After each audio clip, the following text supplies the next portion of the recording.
Que a Venezuela foi alvo de uma ação dos Estados Unidos, e isso está todo mundo cansado de saber. Mas você sabia que a Venezuela já foi uma das maiores potências no quesito economia do planeta? Pois é. Esse país viveu uma das maiores derrocadas econômicas da história da humanidade. E no mundo de fato de hoje eu te conto essa história. Como a Venezuela se transformou em um país que tinha tudo para dar certo, mas deu tudo errado. Se liga porque o mundo de fato está no ar.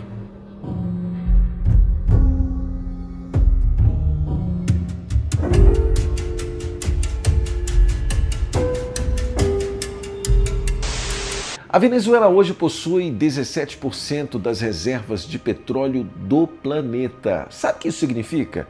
Que de todo o petróleo conhecido no mundo, só a Venezuela tem 17%.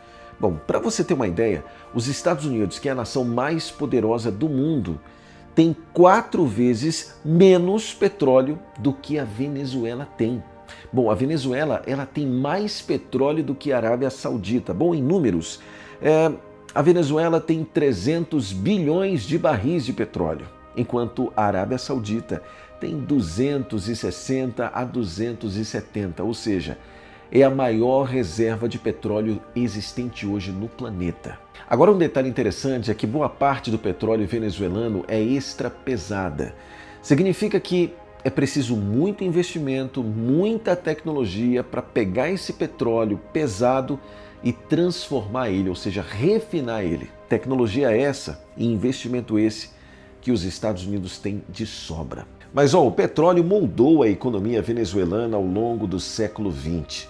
Após grandes descobertas nas décadas de 20 e 30, o país rapidamente se tornou um dos maiores produtores de petróleo do mundo e em 1960 chegou a ajudar a fundar a Organização dos Países Exportadores de Petróleo. E no século XX, companhias estrangeiras, inclusive principalmente companhias dos Estados Unidos, investiram bastante na Venezuela para que ela pudesse então ser conhecida como uma das maiores exportadoras de petróleo do planeta. Empresas como a Exxon, que é americana, a Shell, que é holandesa, elas aproveitaram esse grande boom da Venezuela e elas desenvolviam seu trabalho sob o regime de concessão.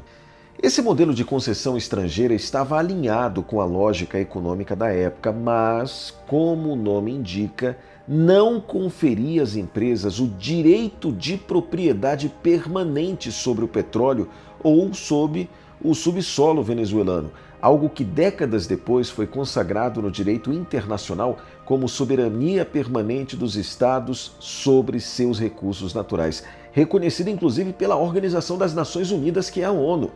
Mas tudo mudou a partir da década de 70. Em 1976, o governo da Venezuela teve uma ideia fantástica. Bom, o petróleo está subindo de preço, uma crise energética no mundo, está todo mundo correndo atrás de petróleo. Bom, a gente tem isso em abundância. Então vamos fazer o seguinte, vamos tirar o setor privado da jogada, a gente fica sozinho no setor de exportação de petróleo e a gente vai colocar todo esse lucro dentro do território venezuelano. Uma ideia fantástica, concorda? O setor de petróleo da Venezuela se transformou em um monopólio estatal. Mas é curioso o que a Venezuela fez depois de tomar essa decisão. Ao simplesmente restringir a exploração de petróleo para o setor público, ou seja, o próprio governo somente que tinha essa possibilidade de fazê-lo, ao invés de investir mais na tecnologia, na estrutura, nas pessoas, ela fez exatamente o contrário, reduziu investimentos. Isso fez com que a indústria, no geral, da Venezuela, petrolífera, ficasse sucateado, defasado. E ao longo do tempo, toda essa estrutura foi se perdendo. E o poder de extração do governo venezuelano, extração de petróleo no caso, foi se deteriorando ao longo do tempo. A nível internacional, o que se pensava? Bom, o território é venezuelano, as empresas tinham concessão, ou seja, só uma autorização para trabalhar no território. Mas o território não era da empresa, o petróleo não era da empresa, era da Venezuela que o mesmo concedia autorizações para que empresas estrangeiras pudessem explorar esse petróleo. Então, não foi um escândalo internacional, mas foi o fim das operações privadas no setor petrolífero da Venezuela, pelo menos por enquanto. Nas décadas seguintes, durante os governos de Hugo Chávez, grande parte da renda do petróleo foi destinada a programas sociais, reduzindo como consequência investimentos em outros setores importantes da economia. Lembra que eu falei para você, um dos setores que teve pouco ou quase nenhum investimento foi o próprio setor de infraestrutura de petróleo da Venezuela, que ao invés de receber grandes investimentos por ter chutado o setor privado, na verdade foi sucateado e não recebeu mais investimento do governo. Mas de qualquer forma, o plano do governo tinha tudo para dar certo. Uma crise energética global, todo mundo querendo petróleo, a Venezuela com muita riqueza petrolífera à disposição. Mesmo com o sucateamento do setor petrolífero realizado pelo próprio governo, ainda assim não havia perigo à frente. Pelo menos era o que se pensava. Mas nem tudo são flores, não é? Na década de 80, a Venezuela enfrentou uma crise devido à queda dos preços internacionais do petróleo, que sustentava cerca de 80% da economia do país. Em 1989, a renda petrolífera caiu para menos de 50%, levando o país à beira da insolvência e motivando a reavaliação da política petrolífera. Na verdade, foram vários fatores que fizeram com que a Venezuela entrasse em uma crise sem fim. O primeiro ponto, investiu toda a rentabilidade, o futuro do país somente no petróleo. Não houve qualquer investimento em outras áreas. Segundo, o único setor que dava uma alta rentabilidade para o país começou a ser sucateado porque não recebeu mais investimento algum. E o terceiro ponto é aquilo que a Venezuela não conseguia controlar. Uma queda brusca de preço de petróleo a nível internacional fez com que todo aquele lucro, aquele rio de dinheiro que antes entrava na Venezuela, não entrasse mais. Ou seja, contava-se com X de dinheiro e agora não tinha mais esse dinheiro entrando.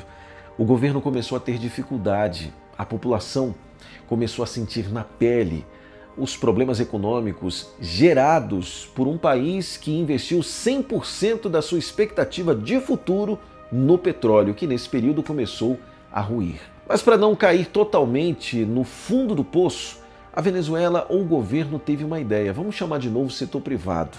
O setor que a gente chutou lá atrás, vamos chamar de volta agora, para que esse setor invista na estrutura que a gente sucateou e, consequentemente, traga lucros para dentro da Venezuela. E foi assim que aconteceu, pelo menos por enquanto. Entre 1992 e 1994, a crise política agravou a situação econômica. Nesse contexto, o capital privado voltou a atuar na indústria petrolífera, limitado pela Lei Nacional do Petróleo de 1975. Foram firmados diversos contratos de operação e associações estratégicas, especialmente para reativar campos petrolíferos marginais e desenvolver a exploração em um setor que abrigava um petróleo extra pesado e de difícil extração. Esses contratos, com duração de até 35 anos, previam a participação do governo, garantindo o controle estatal, enquanto os parceiros privados arcavam com os custos e os riscos da exploração. Ou seja, o setor privado entrou com o investimento, com a estrutura, com o risco de não dar certo, e o governo venezuelano ficou com uma parte ótima, os lucros de toda a exportação que essa exploração viria no futuro ser colocado em prática. Só que aí entrou uma situação que já tinha acontecido no passado. Quando o governo viu que o setor privado resolveu um problemaço que o governo não conseguia resolver, o que o governo fez? Chutou o setor privado de novo. Ao longo dos anos 2000, a legislação venezuelana mudou significativamente o regime tributário e a participação das empresas no setor petrolífero, aumentando a presença estatal e impostos, o peso fiscal. A partir de 2002, as alíquotas de royalties sobre a produção foram fixadas entre 20% e 30%. Alterações na lei de hidrocarbonetos elevaram impostos sobre a extração para 1/3 do valor produzido, além de criarem taxas sobre exportação. Ou seja, o governo tinha participação no lucro, colocou imposto e mais imposto, tributação, peso fiscal, e isso acabou afastando o setor privado mais uma vez.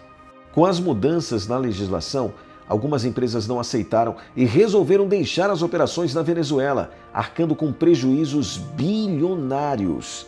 Inclusive, é aqui que entra o ponto em que Donald Trump afirma que a Venezuela roubou os Estados Unidos em relação ao petróleo. Como essas empresas não conseguiam mais operar dentro do território venezuelano porque os impostos e o peso fiscal do Estado era muito grande, tornando a produção e a exportação de petróleo pelo setor privado inviável, as empresas praticamente foram expulsas do país e toda a estrutura montada, todo o investimento feito, se perdeu por conta disso. Algumas empresas relataram prejuízos na faixa de 12 B de bola, 12 bilhões de dólares, dinheiro esse que nunca foi reembolsado a essas empresas. E é justamente aqui que o governo dos Estados Unidos alega, em que a Venezuela roubou os Estados Unidos e agora os Estados Unidos quer a contrapartida, ou seja, quer o dinheiro de volta. Quando o setor privado saiu pela segunda vez, a Venezuela toma conta da estrutura, mas não dá conta de novo. Inflação, sanções americanas, a falta de estrutura, ou melhor, a manutenção dessa estrutura levou o país mais uma vez a viver o mesmo cenário que já tinha experimentado antes. A queda acentuada nas receitas do petróleo também contribuiu para a explosão inflacionária na Venezuela. Segundo o Banco Central, em 2019, os preços subiram 3.400 vezes mais. Em 2002, a nomeação do economista Gaston Parra para a presidência da empresa gerou forte reação interna, que culminou em uma greve que paralisou a companhia por cerca de 2 meses e, como resultado, 20 mil funcionários demitidos. Apesar de todas as dificuldades que a Venezuela passou ao longo dos anos, o petróleo continua sendo a principal fonte de renda da Venezuela. Afinal de contas, um país que tem a maior reserva do planeta não podia ser diferente.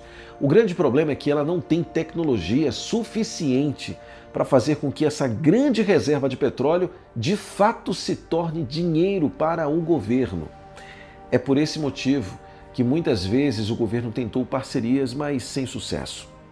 Agora, houve uma certa intervenção internacional dentro da Venezuela, dentro do regime ditatorial de Nicolás Maduro.